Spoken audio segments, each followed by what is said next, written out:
Merci Marie pour cette présentation et pour votre invitation. Je suis très heureux d'être ici pour parler donc, oui, premier tibétain, ou à peu près, enfin, on va poser la question tout à l'heure, Adrup Gumbo donc. Et là vous avez sous le titre n'est pas très lisible, mais le reste devrait l'être par la suite. Vous avez là une photo qui était inédite encore il y a peu de temps, et je suis très heureux de vous la présenter pour la première fois en public, en tout cas ce soir. Et donc c'est un petit peu comme cela que ça fonctionne dans les archives des voyageurs, ou pour un personnage comme Adrup Gumbo. On trouve des fonds d'archives ou surtout des collections familiales. Et donc là, c'est une photo, un tirage qui était dans la collection du petit-fils de Jacques Bacot, un des petits-fils de Jacques Bacot. Une photo donc qu'on ne connaissait pas jusqu'à maintenant. Et donc, ce qui est assez, ce qui me laisse assez optimiste sur la suite, parce qu'on trouve toujours des nouvelles choses. Et j'espère qu'il y en aura d'autres. Évidemment, ce que je vous présente ce soir n'est pas définitif. Et j'espère bien qu'il y aura des suites à cette enquête. Connaissez-vous Adrup Gumbo ? Ce n'est pas moi, enfin, c'est aussi moi ce soir, mais enfin, déjà en 1908, un journaliste commençait un article dans la presse par ces mots. Et à vrai dire, les données biographiques sur Adrup Gumbo sont assez rares, et celles dont nous disposons nous viennent principalement d'un récit de voyage de Jacques Bacot, Le Tibet révolté, qui est paru en 1912. Et je vais commencer par une sorte de reconstitution biographique, succincte donc, mais vous verrez qu'il y a plus que cela à dire du personnage, plus que le strict récit de sa vie que l'on peut reconstituer sur les maigres éléments dont nous disposons. Donc, Adrup Gumbo est né à Patong, un bourg de montagne tibétain Emoso. Adrup Gumbo appartient à une famille de propriétaires terriens tibétains de religion bouddhiste. Il vit toute son enfance à Patong, entouré de son frère aîné parti tôt pour Lhasa, d'un frère et d'une sœur plus jeune restés au village. Son oncle, Senan Themba, est moine Nyingmapa, l'école dite des anciens, et vit dans un ermitage non loin du centre du village. Seul de sa famille, Adrup Gumbo se convertit au catholicisme. Les pères de la Société des missions étrangères de Paris sont présents dans la région depuis les années 1865, et à Patong, ils ont construit un oratoire.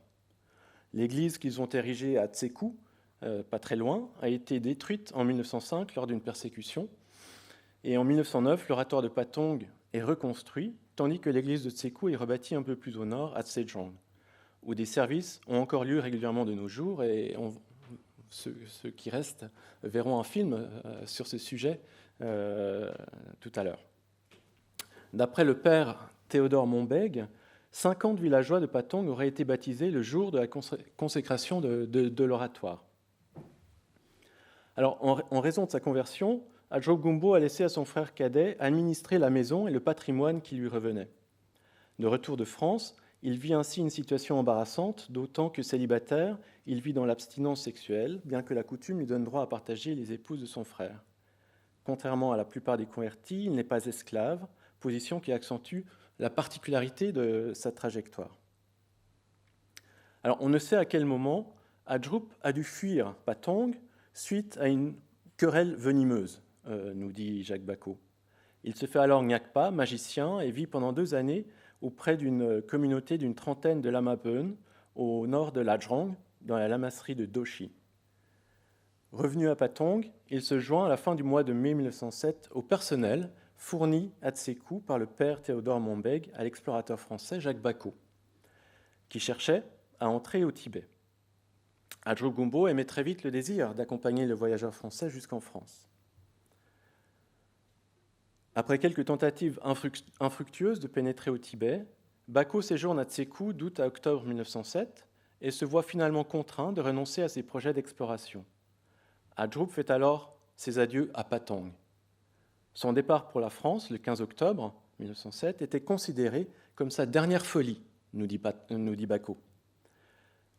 Le voyageur français, le voyageur tibétain, accompagné d'un ancien esclave d'Ajrup, lui aussi converti au catholicisme, font route vers le Myanmar par Dali puis Tenghué, descendent ensuite l'Irrawaddy de Bamo à Rangoon. Mais à Tenghué, Allah, le compagnon, l'ancien esclave d'Ajrup, est effrayé à l'idée de monter sur le paquebot qui le mènerait de l'autre côté de l'océan, et il s'en retourne à Patong. Donc, Ajrup Gumbo continue, seul tibétain, à accompagner Bako vers la France. Le 6 décembre, il s'embarque donc avec Bako via le Sri Lanka pour Marseille, d'où en janvier 1908, ils gagnent tous deux Paris par le train. Comme en témoigne le récit de voyage d'Ajrup Gumbo, Ajrup visite les propriétés de la famille Bako dans le Loiret, la manufacture de Briard, puis dans l'Indre-et-Loire, le château du Puy d'Artigny, où il passera l'hiver. Nous allons y revenir par la suite. Ajrup Gumbo quitte la France le 22 janvier 1909 en embarquant à Marseille pour Rangoon, d'où il partira seul, comme éclaireur, en vue de préparer le second voyage d'exploration de Jacques Bako. Sa fonction se conforme ici à un modèle de voyageur consommé, celui des célèbres pandits, engagés par les agents du Raj britannique pour des missions de prospection au Tibet. Bako nous dit, s'il passe parmi les siens pour un peu déséquilibré, Ajrup Gumbo est aux yeux de Bako lui-même plus positivement insouciant et brave. En d'autres termes, il est ainsi pleinement qualifié pour devenir le premier des voyageurs tibétains en France. Surtout, Bako ne se cache pas qu'il a trouvé le meilleur des guides pour assurer un second voyage d'exploration. Avec lui seul, j'avais chance de réussir, nous dit-il. Ces qualités conduisent Ajrup Gumbo à remplir plusieurs fonctions dans la relation qu'il établit avec Bako. Durant le voyage au Tibet avec le voyageur français, Ajrup Gumbo assume rapidement de nombreuses responsabilités. Déjà dans le premier voyage, guide, interprète, informateur, aide de camp, assurant la logistique et les échanges avec le personnel de voyage et avec les populations locales. Dans une lettre à sa mère, conservée dans les archives familiales, Jacques Bako présentait, avant de revenir en France avec Ajrup Gumbo, présentait justement ce Tibétain comme son homme d'affaires. Et on peut lire cette lettre qui est assez intéressante. « Je pense, dit Jacques Bako à sa mère, que tu pourras me réserver un bout de remise quelconque pour déballer mes caisses, et surtout parce que j'amène 2 Tibétains en chair et en os. Il ne faut pas vous effrayer de cette invasion au quai. Ce sont 2 chrétiens, braves gens, et pas encombrants, et faciles à nourrir. Ils couchent par terre et ne sont pas frileux. On pourrait du reste, s'ils gênaient à Paris, les expédier au puits. Un seul est appelé à me rendre des services, mais je lui adjoins un compagnon pour être plus libre et pouvoir les laisser seuls. » C'était donc avant que Allah retourne à Patong. Le premier s'appelle Ajrup. C'est un ancien bonze, lettré, qui me sera très utile pour les traductions, explications relatives à tout l'attirail religieux que je rapporte. Ils feront le bonheur des anthropologistes, comme l'on disait alors, ethnographes, linguistes, orientalistes, etc. A-t-on seulement déjà vu des Tibétains à Paris, et même en Europe ? Le second s'appelle Allah, il était jadis esclave d'Ajrup et a été racheté par les missionnaires. On n'en trouverait pas un troisième, je crois, dans tout le Tibet, pour oser venir en Europe. De plus, en grand costume, avec des reliquaires sur la poitrine, ils sont assez décoratifs et feraient pas mal au vestiaire dans tes réceptions. Ajrup me sert depuis 5 mois et serait promptement stylé. Voilà le personnel dévoué et silencieux que je t'offre. Le plus difficile sera de les forcer à être propres.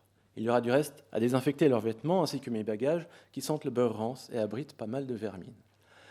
Alors, évidemment, aujourd'hui, on est un petit peu à la limite du choc quand on lit des propos pareils au sujet de quelqu'un. Il faut quand même comprendre qu'effectivement, comme Bako le laisse penser, c'était quelque chose d'assez inhabituel que de ramener un Tibétain à Paris. Et donc, au fond, il faut lire cette lettre aussi comme une sorte de tactique, de stratégie rhétorique pour convaincre sa mère qu'il fait quelque chose qui est acceptable. Et surtout, il faut mettre cette lettre en regard au récit qu'il publiera par la suite, qui donne une vision assez différente des Tibétains que parfois ces clichés ou cette image peu reluisante de ses compagnons. Surtout, Bako lui-même pose la question de savoir si on avait déjà vu des Tibétains en France ou en Europe. Et il semble ignorer qu'il y a quand même, sinon des Tibétains au sens propre, du moins des représentants de la tibétosphère qui sont déjà venus en Europe et même en France. Je pense par exemple à Sityong Tulku, que rencontrera plus tard Alexandra Davinel au Sikkim, qui avait fait un tour d'Europe. Et en particulier pour la France, je pense à Agvan Dorjiev, qui était venu 10 ans plus tôt, Kachou Gumbo, en Europe et en France à plusieurs reprises. En 1898, il est revenu en 1901 et en 1902. Il avait même animé une de ces célèbres cérémonies bouddhiques qui se sont tenues au musée Guimet, devant un public plutôt sélect, parmi lesquels on trouvait Clémenceau, Léon de Rosny, qui enseignait à l'École des langues orientales, et Alexandra Davinel, qui dira plus d'un demi-siècle plus tard qu'elle avait connu sa vocation entre les murs du musée Guimet. C'est un événement qui d'ailleurs avait pas mal fait parler de lui. On trouve beaucoup de coupures de presse qui en parlent, dans un contexte qui est aussi un contexte très particulier, qui est celui du bouddhisme parisien, où précisément le bouddhisme est en vogue. Cela accompagne un petit peu le mouvement de la laïcité dans la France fin de siècle, dans ce climat de séparation de l'Église et de l'État qui prendra effet en 1905. Et le bouddhisme est vu de manière positive parce que justement, on le considère moins comme une religion que comme une philosophie rationnelle. Avant Agvan Dorjiev, il y avait eu plusieurs autres cérémonies, principalement des cérémonies de bouddhisme japonais. Aussi, Anagarika Dharmapala était venu au musée Guimet. Donc je parle un petit peu du musée Guimet parce que c'est un lieu important pour comprendre le contexte dans lequel sera reçu Adjou Gumbo et comment est-ce qu'il sera perçu également. Vous savez qu'à Paris, le musée Guimet a ouvert en 1889, l'année d'une exposition universelle également. Et donc vous voyez sur cette image de l'ouverture du musée qu'au fond, les religions de l'Orient étaient surtout associées à l'époque à la vogue de japonisme, qui symbolisait un petit peu tout ce qui était asiatique pour l'époque. Et si l'on lit même Guimet, évidemment c'était un point fort de ses collections qu'il avait ramené lui-même de ses voyages. Guimet lui-même avait défendu le point de vue qu'il fallait voyager pour connaître l'autre, qu'il fallait pouvoir regarder par-dessus l'épaule du bouddhiste pour comprendre sa religion et des autres religions d'Asie. Il avait donc un point de vue ethnographique qui accompagne le mouvement de laïcité dont je parlais tout à l'heure, parce que la fondation même du musée se comprend dans ce contexte-là, dans la mesure où le musée se donne sur le modèle smithsonien, du Smithsonian Institute aux États-Unis, que Guimet découvre lors de son voyage, où le musée devait être associé à une mission d'éducation et à des activités de recherche. Donc ces trois composants, Guimet les reprendra pour son propre musée, qu'il construit d'abord à Lyon en 1879, et son deuxième musée qu'il construit à Paris en 1889. Donc porter un point de vue scientifique sur la religion, non confessionnelle, tel était donc son objectif.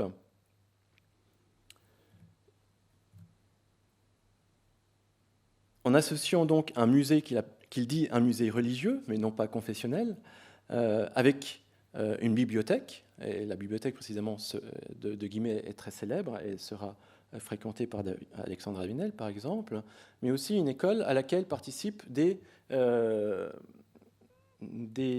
personnalités venues d'Asie, et dans les fêtes il y aura des personnes du Sri Lanka, du Japon et de Corée qui vont venir au musée Guimet pour travailler avec les conservateurs et avec l'équipe du musée.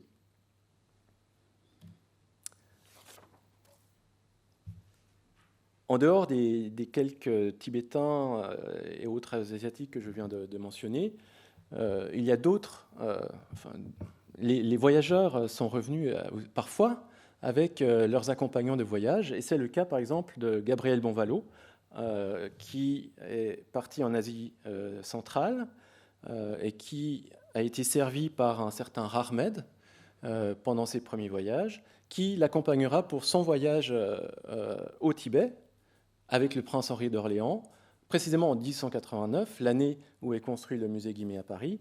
Et il semblerait que Bonvalot se donne le Tibet comme objectif après avoir visité l'exposition universelle, précisément, où le Tibet n'était pas représenté.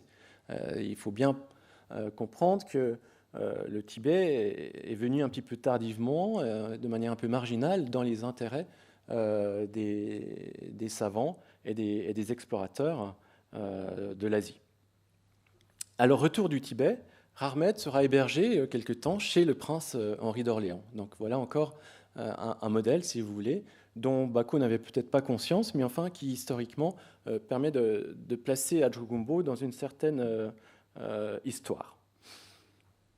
D'ailleurs, Rahmed a eu un devenir littéraire et fictionnel, puisqu'on le retrouve dans un épisode des 5 sous de Lavarette. Je ne sais pas si c'est encore lu aujourd'hui.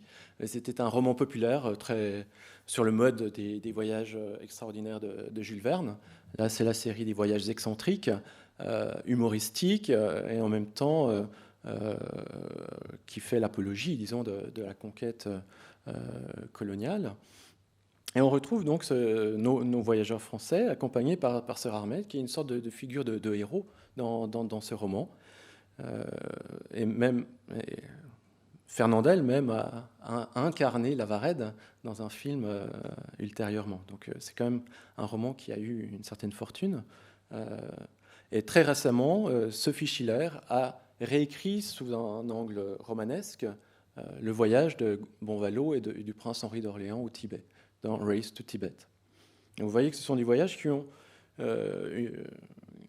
qui sont portés de manière ou d'une autre dans l'histoire littéraire bien après l'événement lui-même. Et donc, pour revenir, il y a une petite image tout au bord de l'écran tirée de l'illustration des 5 sous de Lavarède. Bon, je ne vous raconte pas l'histoire, ça prendrait trop de temps, mais enfin, on voit que le Tibet, à cette époque-là, se résume à une chose, un personnage qui est le grand lama, sous-entendu le Dalai Lama, qui symbolise au fond tout ce qu'on appelait à l'époque le lamaïsme, qui était donc l'image quasiment unique que l'on se faisait du Tibet, qui était resté très peu exploré justement et très peu connu.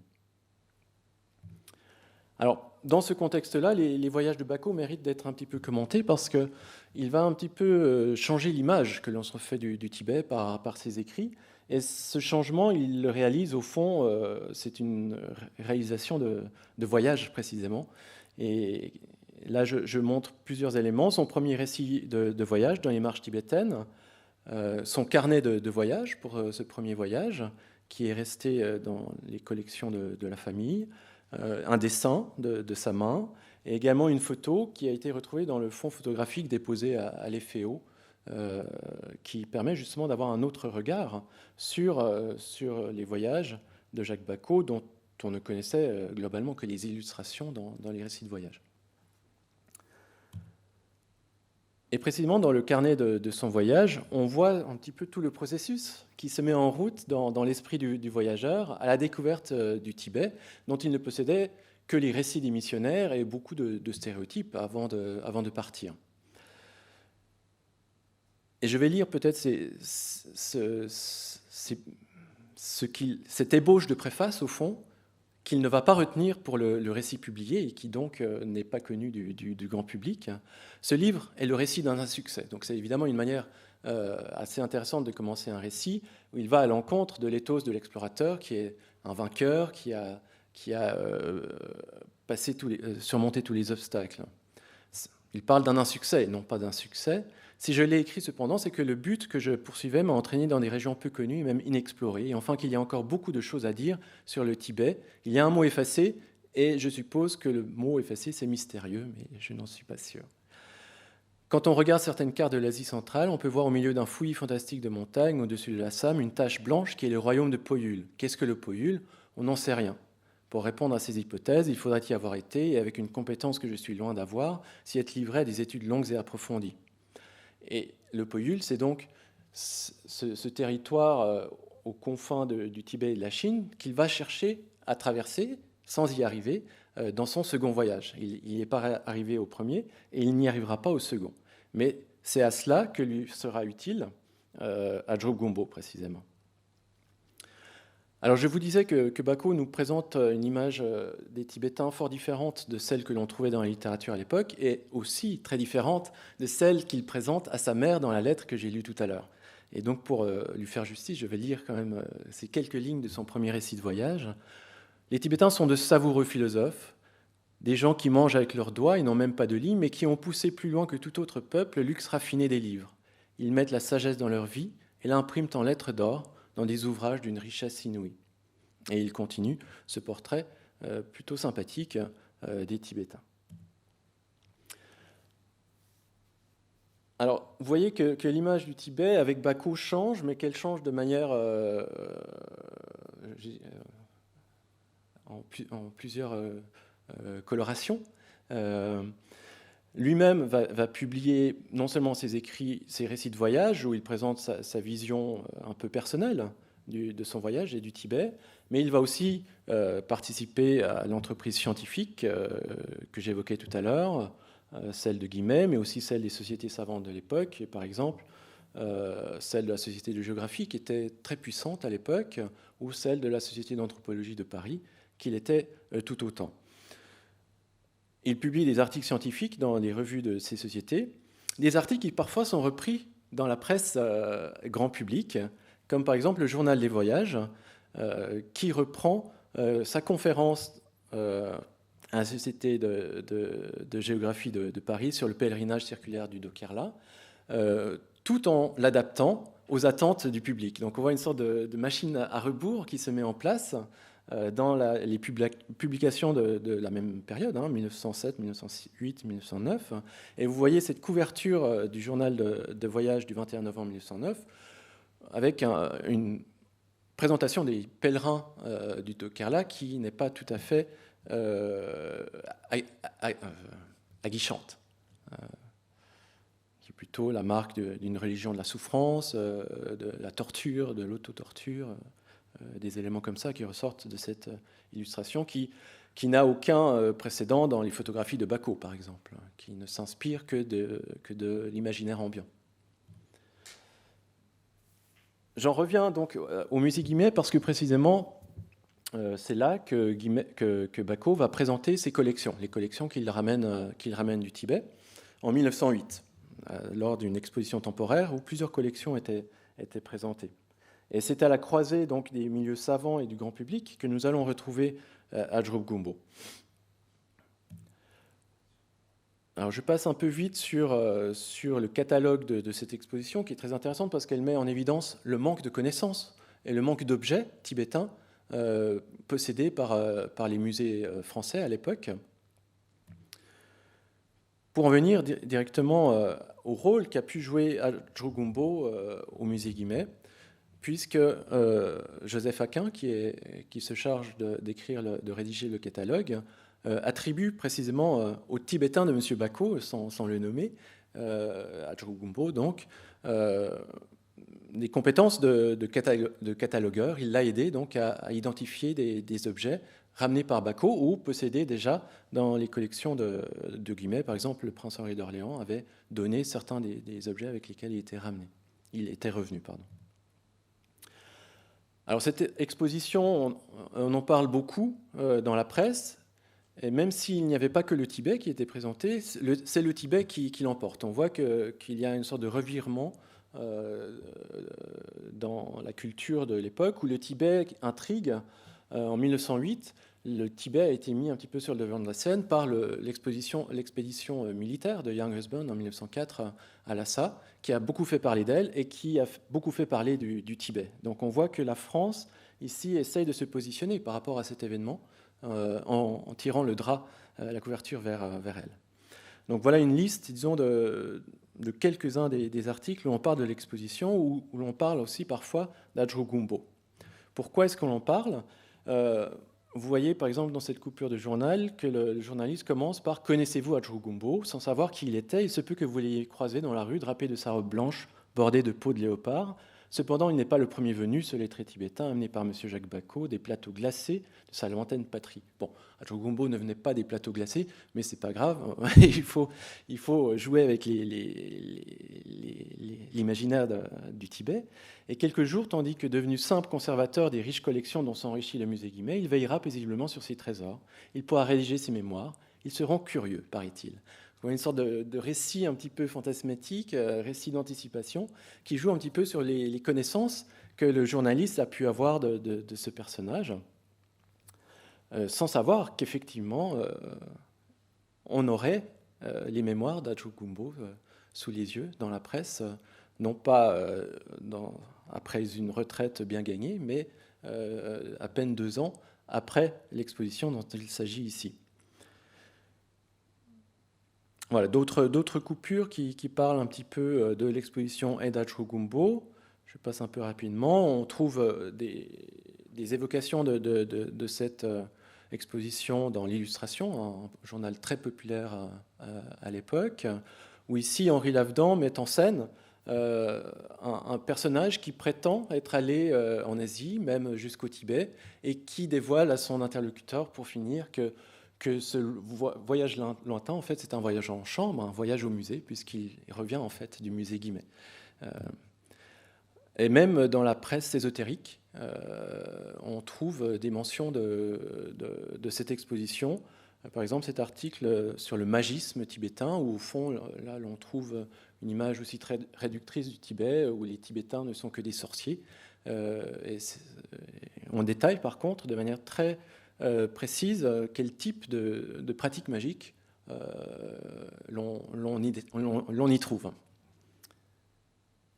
Et là aussi, c'est une sorte d'invention, si vous voulez, sur la base des objets exposés au musée Guimet. Il me semble que c'est aussi un élément très important pour comprendre comment fonctionne l'imaginaire et la place du musée et la place des objets dans la connaissance et l'imaginaire sur le Tibet à l'époque. Pas uniquement, justement, comme on aimerait le faire souvent, les connaissances philologiques, les textes que l'on a traduits ou que l'on commence à traduire.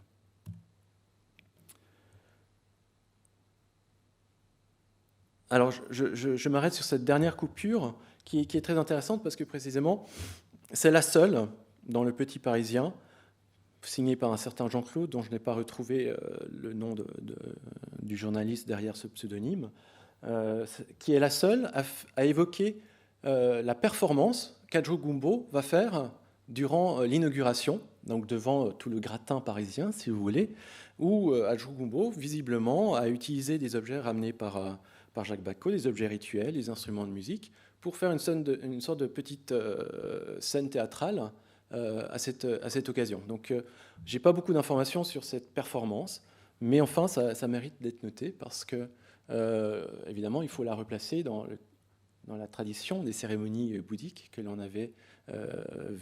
l'on a vues précédemment. Et ce qui permet aussi de documenter un petit peu, comme me demandait de le faire Marine Hanchen, les activités d'Adjou Gumbo à Paris, activités que ne détaille pas Jacques Bacot ni Adjou Gumbo lui-même. Donc la presse ici nous est très utile. J'en reviens aux articles de Jacques Bacot publiés ici dans les bulletins et mémoires de la Société d'anthropologie de Paris, où il donne une conférence, parce que l'on y trouve un portrait d'Adjou Gumbo, sa signature manuscrite en oumé et en houchen, ainsi que des allusions au personnage de la part de Bacot lui-même, qui nous dit « J'ai appris par Adjroup, dont le portrait est joint à cette notice, qu'outre les Tibétains et les Lutse, il y a encore dans la région de Tsekou 2 autres races, appelées les Lagma et les Libou. Je ne les avais pas soupçonnés sur place lors de mon voyage. Leur langage seul les distingue des autres groupes ethniques au milieu desquels ils vivent. » Ils seraient apparentés aux Libou ou aux Limbo qui sont cantonnés à l'est du Sikkim. Donc là, on voit quel type de discours est mené dans les cercles anthropologiques et surtout quel rôle Adjroup a eu aussi dans ce cadre-là, hein, le rôle d'informateur ethnographique. L'article de Bacot est suivi par une analyse par le docteur Fernand Delisle, qui était le médecin attaché au laboratoire d'anthropologie du Muséum d'histoire naturelle. Et qui était donc, il faut savoir que la Société d'anthropologie de Paris était une société de type orientée vers l'anthropologie physique, très intéressée par les mensurations. On mesurait les crânes, on mesurait la taille des gens, on décrivait leur physique, leur apparence physique. Et précisément, c'est dans ce cadre-là que Adjou Gumbo réapparaît sous la plume du docteur Delisle, le Tibétain Adjou Gumbo, ramené à Paris par M. Bacot et qu'il présente à la société, offre une teinte un peu cendrée, assez fréquente chez ses congénères. Il y a lieu de tenir compte de ce fait que la saleté très grande de ces populations a pour résultat de modifier grandement la teinte de leur tégument. Donc voilà encore sur quoi travaillaient les savants, les scientifiques de l'époque, dans une perspective qui se voulait justement, je dirais presque, hyper scientifique, parce que inspirée des sciences médicales et pratiquée principalement par des médecins. La plupart des membres de la Société d'anthropologie de Paris étaient des médecins. Et vous avez vu le portrait d'Adjou Gumbo qui avait la particularité de montrer son visage de face et de profil.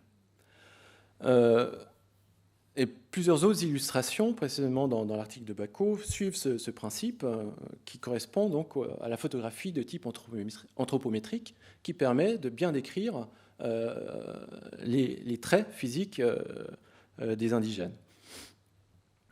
Or, ce que l'on observe et ce que révèle en particulier une photo du fond photographique de l'Eféo, c'est que, évidemment, ces photos n'étaient pas toujours prises en studio ou dans les laboratoires de la Société d'anthropologie, comme l'avait été la photo d'Adjou Gumbo précédemment, mais elles sont prises sur le terrain. Et elles sont retravaillées par les illustrateurs, par les graveurs, qui les détourent. Hein, et donc on voit ici en haut la photo détourée et en bas la photo telle qu'elle a été prise dans son contexte d'origine, où l'on voit le visage d'enfant qui assiste à la séance de prise photographique, plus ou moins inquiet. On devine une certaine inquiétude face à cet objet que l'on sait un petit peu inquiétant pour les personnes qui ne les ont jamais vus, sur l'arrière-plan, mais qui en même temps qui recontextualise la pratique et redonne vie à la prise photographique, au contexte donc dans lequel la photo a été prise. Et c'est un petit peu dans cette veine-là que j'aimerais continuer mon enquête sur Adjou Gumbo, en essayant d'exhumer Adjou Gumbo des archives photographiques ici du Musée de l'Homme, parce que vous pouvez vous promener sur le site, elles ont toutes été numérisées, tous les objets, je crois, de la collection Bacot du Musée de l'Homme qui ont été transmises ensuite au musée du Quai Branly, sont toutes numérisées et en ligne, librement mises à disposition du public. Et vous voyez ici une photo qui appartient à droite donc aux archives familiales, et la photo qui se trouve au Musée de l'Homme, c'est donc la même, sauf qu'elle est en noir et blanc, elle est collée sur du papier cartonné avec des indications qui sont censées donc donner des informations sur ce qu'on voit. On en trouve d'autres, on trouve même les négatifs des plaques photographiques qui ont été mises en ligne, où l'on voit que la description ici est s'éloigne beaucoup des connaissances que l'on pouvait avoir en 1908 du personnage. Portrait en buste d'un homme coiffé d'une tresse et portant un manteau dont le bord est orné de fourrure. Si vous regardez même la toponymie, cela change d'une photo à l'autre. Ici, c'est dans le Yunnan, la vallée du Mékong, tandis qu'avant, c'était au Xikang, qui était donc cette province, pour ne pas dire Kham, qui a été utilisée dans des années 20 aux années 50, qui montre aussi un petit peu, et vous voyez même ici, si je ne me trompe pas, non, ici on n'a que l'Asie, donc vous voyez que le même personnage est plus ou moins bien localisé dans l'espace géographique, mais aussi dans l'histoire. Et ici, on n'a plus qu'un sans titre, portrait d'un homme, point d'interrogation. Voilà. Peut-être que la chose a été rétablie, je ne sais pas d'ailleurs. Ça fait quelques années que j'ai fait cette copie d'écran. Donc une sorte d'apparition et disparition du personnage dans les archives disponibles. Là, un autre objet des collections Bacot, c'est un fusil à mèche, utilisé donc les Tibétains, dont on nous dit que les Tibétains tirent dans la position couchée. Ce sont d'habiles tireurs sur cible arrêtée. La poudre est conservée dans des gourdes de cuir ainsi que les balles ou dans des cornes d'antilope. La chasse est théoriquement interdite. Comme dans toute la Haute-Asie, chaque famille prépare elle-même sa poudre, le salpêtre est partout abondant, ainsi que le soufre. Il y a une cinquantaine d'années, le plan de chasse était encore inconnu. Les fusils européens, Mauser et autres, sont maintenant recherchés des Tibétains. Donc, ces 50 années et ce maintenant, je ne suis pas très bien certain de savoir quand est-ce qu'il faut l'inscrire dans l'histoire, mais il me semble que la légende a été reprise de données très anciennes sur le site actuel du musée du Quai Branly, sans avoir été révisée. Et on a une photo d'Adjogumbo avec dans les mains un fusil, je crois, Mauser, pas un fusil comme celui de la collection Bacot. Et donc je présente ça de manière un petit peu humoristique pour savoir ce personnage. Jusqu'à maintenant, on l'a vu surtout sous l'angle de l'objet. Quelle a été sa part de sujet dans cette histoire? Qu'est-ce qu'on en sait d'Adjogumbo en tant que sujet, et pas seulement en tant que, comme on l'a lu souvent, le serviteur tibétain de Jacques Bacot, et même on retrouve dans les registres des compagnies maritimes britanniques avec lesquelles Bacot a voyagé, cette mention, Jacques Bacot et son serviteur tibétain. Et donc lui-même s'est soumis, au fond, et a acquis sa légitimité en se soumettant à diverses stratégies d'instrumentalisation et d'objectification. Mais au fond, en France, c'est le voyageur français qui, à son tour, est devenu le guide, interprète et le traducteur de son guide, interprète et traducteur tibétain devenu voyageur. Et il faut rappeler tout de même que malgré ce que dit la presse à l'époque, Adjogumbo lui-même dit que c'est son désir à lui que de suivre Bacot en France.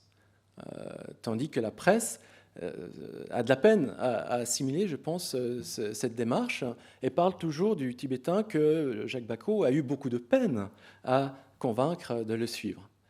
Donc on voit deux regards, le sien et celui de la presse de l'époque.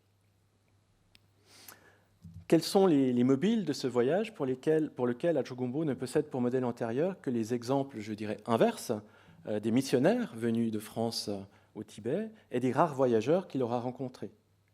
L'on est en droit de supposer que l'idée du voyage d'Adjogumbo est d'une manière ou d'une autre née au contact des missionnaires et a été nourrie par les récits que ceux-ci lui auront faits au sujet de la France moderne, ainsi que par les images et objets qu'ils lui auront montrés. Partant, le voyage entrepris vers les terres des Pères doit-il être perçu sur le mode d'un pèlerinage? Dans quelle mesure ce voyage ne répond-il pas à une pure curiosité, peut-être naturelle, ou au simple désir de connaître le monde? Ne serait-il pas encore une fuite vers l'ailleurs, le reflet d'une situation inconfortable, voire l'expression d'un mal-être que l'on peut déduire du bref parcours biographique que j'ai fait tout à l'heure? Et peut-être un peu de tout cela. Mais voyons ce que Adjogumbo lui-même nous raconte. Un premier élément de la plume d'Adjogumbo se trouve à la fin du premier récit de voyage de Jacques Bacot dans les marches tibétaines, paru chez Plon en 1909, juste avant ou au tout début du second voyage de Bacot et d'Adjogumbo. Or, ce récit se termine non par les mots de Bacot, mais par les mots d'Adjogumbo, qui clôt donc son premier récit de voyage, comme pour ne pas en finir, en traduisant le début d'une lettre que Adjogumbo écrivait à son frère. Bacot nous dit « Mon récit s'arrête où commence le sien, qu'il écrit à son frère. Le 5e jour de la 11e lune, c'est-à-dire le 5 décembre 1907, à Bamo, je me suis assis dans un grand navire sur les eaux de l'Irrawaddy, afin de gagner le pays de France. » Alors, c'est une lettre qui semble être le départ de la pratique d'écriture d'Adjou-Gumbo en voyage. Et certainement, la démarche d'écriture d'Adjou-Gumbo doit être considérée comme celle d'un témoignage, renvoyant implicitement, sous forme de démenti, aux avertissements comminatoires de sa famille et des villageois qui lui disaient, avant de partir, « Tu mourras sur la route ou sur la mer. Et si tu arrives jamais en France, on te chargera de chaînes et l'on te jettera en prison. » À son retour, on le prend d'ailleurs littéralement pour un déloc, pour un revenant. Cette auréole de voyageur lointain, si elle explique l'évanouissement de sa sœur lorsqu'elle le revoit, a engendré de nombreux récits oraux exposés à des Tibétains par Adjou-Gumbo, tour à tour médusés ou intarissables de questions sur son voyage en France. Et Jacques Bacot relate un petit peu ce que Adjou-Gumbo va leur raconter de ce qu'il a vu en France et même où est-ce que se trouve la France, parce que visiblement l'océan, c'est une sorte de lieu infranchissable dans l'imaginaire de beaucoup des Tibétains que rencontrent Bacot et Adjou-Gumbo à leur retour. Le récit écrit, lui, semble donc avoir été destiné à Tseon Senan, son frère cadet, et par extension à sa famille et à la communauté de Patong. Évidemment, rien à ce jour ne confirme que cette lettre a bel et bien été expédiée depuis la France et reçue par son destinataire à Patong. Mais, en quelque sorte, c'est là la source première du récit traduit et publié par la suite en 1910. Car cette phrase que je viens de lire et qui terminait dans les marches tibétaines, cette phrase se retrouve dans le récit publié du voyage d'Adjou-Gumbo, paru en différentes revues et journaux, alors que les deux voyageurs sont repartis pour le Tibet. Mais ici, elle n'en est pas l'incipit, elle n'en est pas le début, et même si c'est par elle que commence le récit des événements proprement dit, elle est précédée par 3 paragraphes d'introduction où l'auteur expose dans les grandes lignes les circonstances de sa rencontre avec Jacques Bacot, son désir de voir la France, et donc là on revoit cette idée affirmée par le sujet Adjou-Gumbo, sujet auteur ici. Il parle aussi de la rétractation d'Ala à Tenghué et ses propres hésitations à continuer la route, maintenant seul, à Bamo, qui est une manière d'exposer aussi sa propre subjectivité de voyageur, sa propre posture, si vous voulez, de voyageur. Et donc on voit ici que le destinataire n'est plus son frère, qu'il vise un public beaucoup plus large par ce récit nouveau. Ce qui change évidemment son statut d'auteur en même temps, et la valeur du récit en lui-même. Il faut ajouter que dans toutes les parutions de ce récit, donc qui est paru dans le bulletin du Comité de l'Asie française, pour commencer, en janvier 1910, qui a été repris avec quelques variantes dans les Annales des missions étrangères de Paris, ensuite repris par la presse sous différentes formes, parfois, presque l'intégralité du récit est publiée avec des commentaires du journaliste, avec des coupures, avec une redistribution des données. C'est assez intéressant de suivre justement les métamorphoses de ce récit selon les lieux dans lesquels il est publié. Et en particulier dans le bulletin du Comité de l'Asie française et dans les Annales des missions étrangères, on prend la peine de faire précéder le texte de Gumbo par un cadrage éditorial qui rappelle un peu qui était Adjou-Gumbo, pas forcément de manière très objective précisément, mais plutôt par rapport aux enjeux même de cette publication dans des revues qui sont de type colonial pour le Comité de l'Asie française et de type missionnaire dans les Annales des missions étrangères de Paris. J'ai un petit peu analysé ces différentes versions dans un article qui est paru, et je ne vais pas le résumer ici, mais enfin c'est pour vous donner un petit peu le contexte dans lequel ce texte a été lu en 1910. Et donc voici d'autres exemples de publications qui sont liées à la parution du récit de voyage d'Adjou-Gumbo, alors que lui-même était reparti pour le Tibet avec Bacot. Donc c'est en son absence que l'on lit les aventures d'Adjou-Gumbo en France. Ce que pensent de nous quelques orientaux. C'est une petite série où il y aura d'autres récit, par exemple, de Chinois venus à Paris, impression d'un Tibétain, avec une photo du Potala. Donc, vous voyez là encore, il y a un brassage des images, des représentations. Des personnes qui l'ont connu, comme Raymond Recouli. J'ai vu moi-même Ajogumbo à Paris. C'était un ami de Jacques Bacot, puisqu'il avait été dans le même paquebot pour l'Inde lors du voyage, le premier voyage que Bacot a fait. C'était un voyage autour du monde en 1903. Et il a fait la rencontre de Raymond Recouli sur le paquebot, alors en route pour l'Inde. Et Raymond Recouli, qui était journaliste, va reprendre les voyages de Bacot à plusieurs reprises dans la presse, et en particulier le personnage d'Ajogumbo.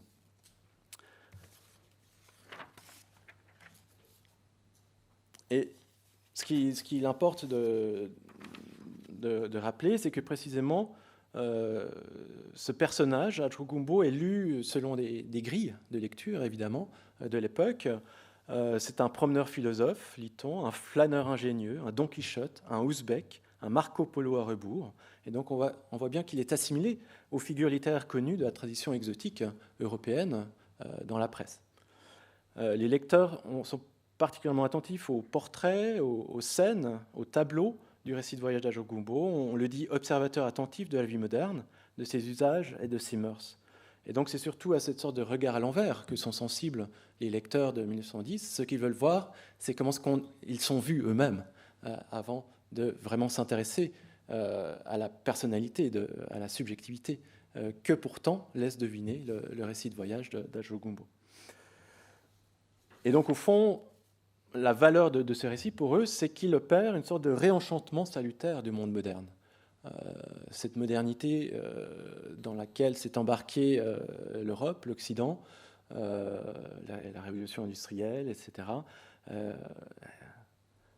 Un mouvement presque inarrêtable qui pose beaucoup de questions à l'époque et auquel apporte des réponses, un regard des personnages comme ce Ajogumbo, récupéré donc par la presse et les lecteurs de l'époque. Et avant d'entrer dans le récit de voyage d'Ajogumbo lui-même, j'aimerais passer à la suite du récit de vie que j'ai commencé d'Ajogumbo, à savoir son deuxième voyage au Tibet avec Bacot. Ajogumbo est envoyé comme éclaireur, je l'ai dit, pour un voyage qui va durer de mai 1909 à mars 1910 et qui est raconté donc, comme je l'ai dit, dans le Tibet révolté. Rapidement, je vous montre la carte du voyage et j'ai encerclé la portion du premier voyage de Jacques Bacot, et vous voyez que, je ne sais pas si vous voyez bien en rouge le tracé du second voyage, qui donc s'étend plus à l'est, qui commence plus à l'est et qui finit plus à l'ouest, mais qui va retraverser la même région, et en particulier la région natale d'Ajogumbo, la région de Patong et de Tsekou. Et donc vous voyez que le but, évidemment, de Bacot était de pénétrer plus loin dans le Tibet. Il n'avait fait qu'au fond que 3 incursions dans le territoire tibétain, même s'il avait rencontré la culture tibétaine aux frontières sino-tibétaines. Il n'avait littéralement mis le pied au Tibet qu'à 3 occasions, et il a dû lever le pied précisément très rapidement à chaque fois. Et là, son but, c'était d'aller plus loin vers le Poyul, puis vers Nepemake, que peut-être j'aurai le temps de rementionner plus tard. Marie, vous m'arrêtez quand mon temps passe, est dépassé. Et donc, dans le Tibet révolté, on retrouve beaucoup d'illustrations, en particulier dans l'édition originale, parce qu'on n'a pas toujours retrouvé les plaques photographiques qui ont permis aux rééditions d'apporter une nouvelle illustration, en tout cas une illustration, je dirais, rajeunie, parce qu'évidemment, les photos, les illustrations du roman, du récit original sont des illustrations retouchées par les graveurs et qui ont perdu beaucoup de la luminosité, par exemple, des plaques photographiques originales, qui ne sont pas toujours dans un état extraordinaire, mais enfin, on peut les utiliser quand même pour voir des choses qu'on ne voit pas sur les illustrations originales du récit de voyage. Or, certaines n'ont pas été retrouvées, et donc on ne les connaît que par l'édition originale de 1912 du récit de voyage de Jacques Bacot. Et donc là, vous voyez 4 illustrations où l'on voit Ajogumbo parfois au milieu, comme celle du haut, ou parfois sur la droite, comme celle du bas. Dans son milieu, si vous voulez, d'origine, dans le Tibet, dans les montagnes du Tibet, accompagné par les Tibétains, les autres Tibétains, qui accompagnaient Jacques Bacot, et dont il était en quelque sorte le guide et le meneur. Le Tibet révolté donne dans beaucoup de détails le rôle qu'Adjou Gumbo a eu dans l'avancée, les possibilités d'avancer au cours du récit du voyage de Bacot, sans qui, d'ailleurs, Bacot n'aurait rien pu faire. Il lui est passablement redevable et il l'avoue dans son récit de voyage, qui à cet égard est un récit de voyage assez intéressant et à l'écart des pratiques des explorateurs à l'époque qui taisaient le plus possible la présence de ces intermédiaires pour valoriser la figure de l'explorateur lui-même. Là, c'est une autre illustration dont on a des tirages, je crois, au musée Guimet et dans la famille. Jacques Bacot, donc, au milieu, entouré par le monseigneur Giraudot, qui était l'évêque du Tibet, qui avait été nommé évêque du Tibet, donc de la mission du Tibet. Un autre prêtre dont le nom m'échappe à l'instant, et aussi des prêtres, ou en tout cas un prêtre chinois qui travaillait avec eux, et derrière, dans le noir, très sombre, Adjou Gumbo de nouveau. Et donc cette photo a été prise à Tatsenlu, à Datsedo, qui était le lieu de retrouvailles entre Adjroup, qui avait dû éclairer, qui avait été l'éclaireur et qui avait dû donc faire un travail de préparation pour le voyage, et Bacot, qui est arrivé au Tibet par Datsedo, justement. Et le rôle, évidemment, des missionnaires était très important, non seulement parce qu'ils fournissaient du personnel chrétien, comme Adjou Gumbo, et donc plutôt favorable aux explorateurs européens, ce qui n'était pas le cas de tous les Tibétains, évidemment, et aussi parce qu'ils possédaient beaucoup de connaissances sur la région et qu'ils étaient comme des relais pour l'accueil des quelques explorateurs européens à se risquer dans ces régions-là. Donc je parlais des prêtres indigènes, j'ai dit prêtres chinois parce qu'à ma connaissance, et d'après Bacot, il n'y avait à l'époque qu'un seul prêtre tibétain dans cette région-là, le prêtre Chion, qui travaillait à Taou, pas très loin d'Atsedo. Je ne sais pas si c'est lui, mais Bacot ne dit pas que celui-ci était venu à Datsedo le rencontrer, et il ne le rencontre qu'à Taou, où il sera d'ailleurs l'intermédiaire qui lui permettra de rencontrer un Bouddha vivant qui vivait dans cette région-là. Et là, une autre photo que je commenterai brièvement, parce qu'elle est un des seuls témoignages visuels de Patong que je connaisse, vu qu'elle a été prise là, probablement devant l'oratoire de l'oncle d'Adjou Gumbo, dont j'ai parlé tout à l'heure, qui a été un petit peu l'instructeur de tibétain et le professeur de littérature tibétaine de Jacques Bacot, alors qu'il séjourne à Patong. Et sur place, Bacot fait copier beaucoup de textes qu'il ramènera au Tibet. Et on voit ici les copistes, et l'on voit de nouveau Adjou Gumbo tout à droite, et tous tiennent des manuscrits tibétains dans les mains. Donc photo assez émouvante. Retouchée, là encore, je ne connais pas de plaque originale de cette photo-là, et on voit très bien, en tout cas, plus les personnages s'éloignent du premier plan, et plus on voit qu'ils ont été caricaturés et retouchés. Mais l'on reconnaît tout de même Adjou Gumbo de manière très, très nette.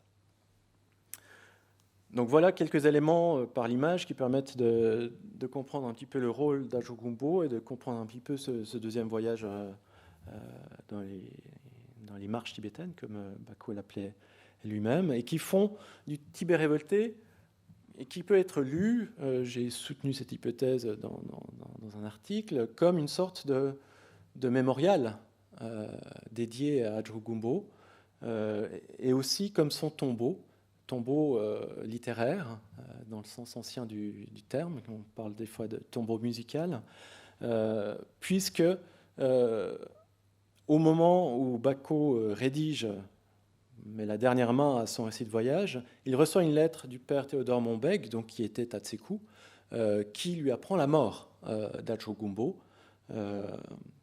le 14 février 1911. Donc, quelques jours après l'événement, Théodore Monbeg le lui écrit. Et donc, je ne sais pas quand Bacot a reçu la lettre, quelques mois après, évidemment, ça prend en général du temps.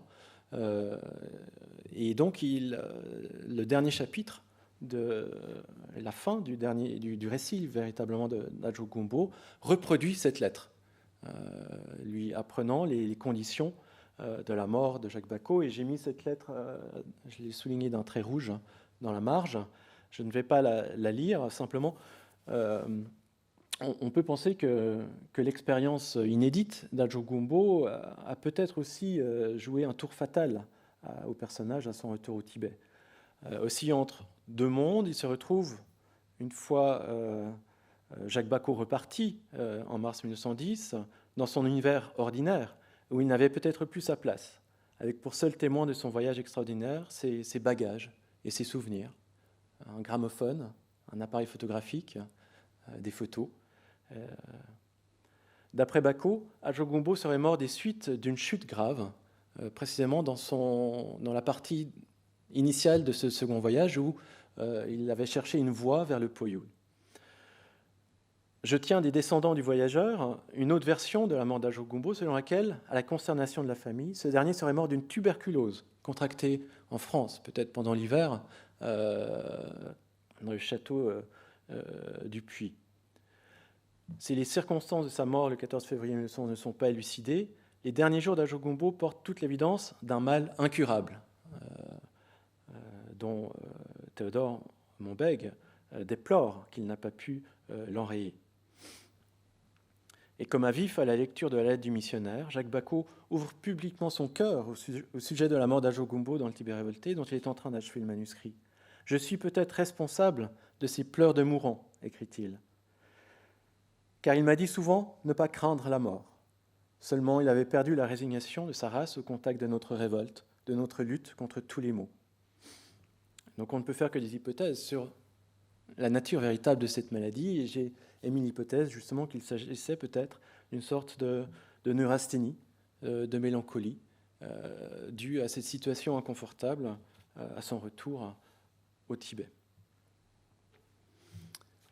Je vois Marie qui se rapproche. Il va falloir conclure. Encore un petit peu de temps, mais plus beaucoup. Plus beaucoup, oui. Donc je vais aller rapidement sur ce qui me reste à dire. Au fond, pas grand-chose.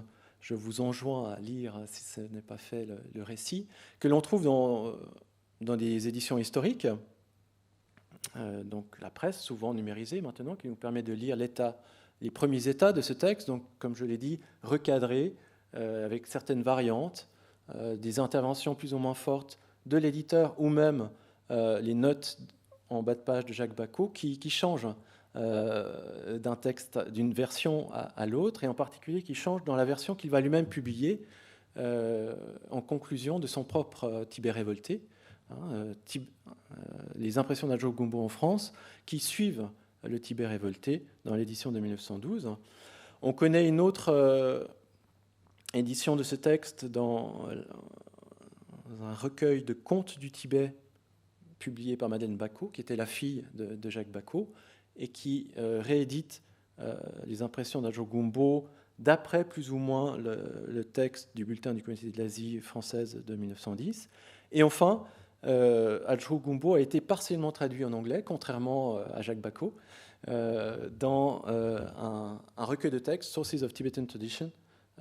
Et donc, des parties du récit d'Adjogumbo étaient traduites par Matthew Kapstein dans ce recueil-là, ce qui évidemment laisse aussi ouverte toute une réflexion sur ces réapparitions du voyageur un siècle après, vu que je crois que Sources of Tibetan Tradition, c'est 2013, donc c'est 100 ans après le retour de Bacot, plus ou moins, 100 ans après sa mort. Donc, il y aurait beaucoup de choses à dire, mais là aussi, je vous renvoie, par manque de temps, à des articles que j'ai publiés sur le sujet, sur le texte lui-même de Bacot, sur sa construction, mais j'en ai déjà un petit peu parlé, sur le rôle aussi que Bacot a eu dans l'édition, la publication de ce texte, mais aussi dans la traduction, évidemment, parce que nous ne possédons de ce texte qu'une traduction, à l'exception d'un carnet que j'ai retrouvé dans les archives de la Société asiatique de Paris, qui est la traduction du récit avec un texte en oumé, en cursive tibétaine. On voit que l'écriture est un peu malhabile, surtout qu'il y a eu beaucoup d'erreurs, donc on a l'impression que c'était une sorte d'exercice pour Bako, son premier exercice de traduction, pour ainsi dire, et peut-être même le lieu inaugural de sa carrière de philologue, puisque par la suite, il mentionnera dans plusieurs de ses publications les lettrés tibétains avec qui il a travaillé, parfois en Asie et parfois en France, qu'il a fait venir exprès en France pour travailler sur des traductions avec lui. Et donc le premier, au fond, de ces personnages, c'est véritablement Ajo Gumbo, dont Bako lui-même traduit le texte.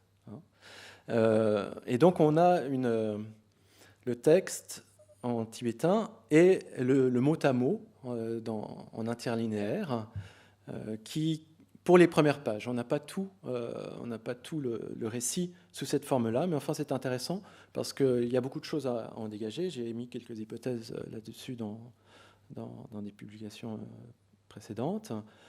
Et sur la page de gauche, en général, on a une traduction plus libre qui se rapproche de l'édition définitive du texte.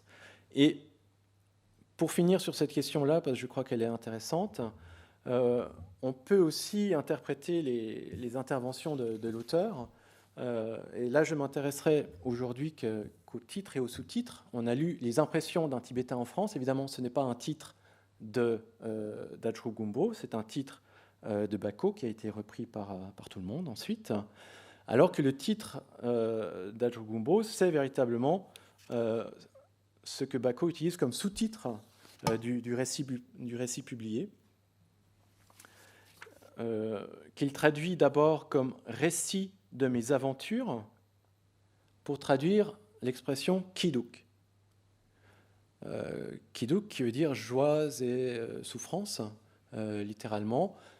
J'ai repris la page du Sarachandradas, qui était un des seuls dictionnaires que Bako possédait à l'époque, qui ne donne pas du tout le sens d'aventure. Et donc on voit là qu'il y a une sorte de travail du traducteur, d'opération traductive, qui permet au récit de se rapprocher des genres littéraires familiers aux lecteurs français de l'époque. Tandis que dans le Tibet révolté, Bako va revenir à une traduction plus littérale, récit de mes joies et mes peines, donc où il traduit littéralement les deux termes plutôt que d'en faire une expression groupée, si vous voulez.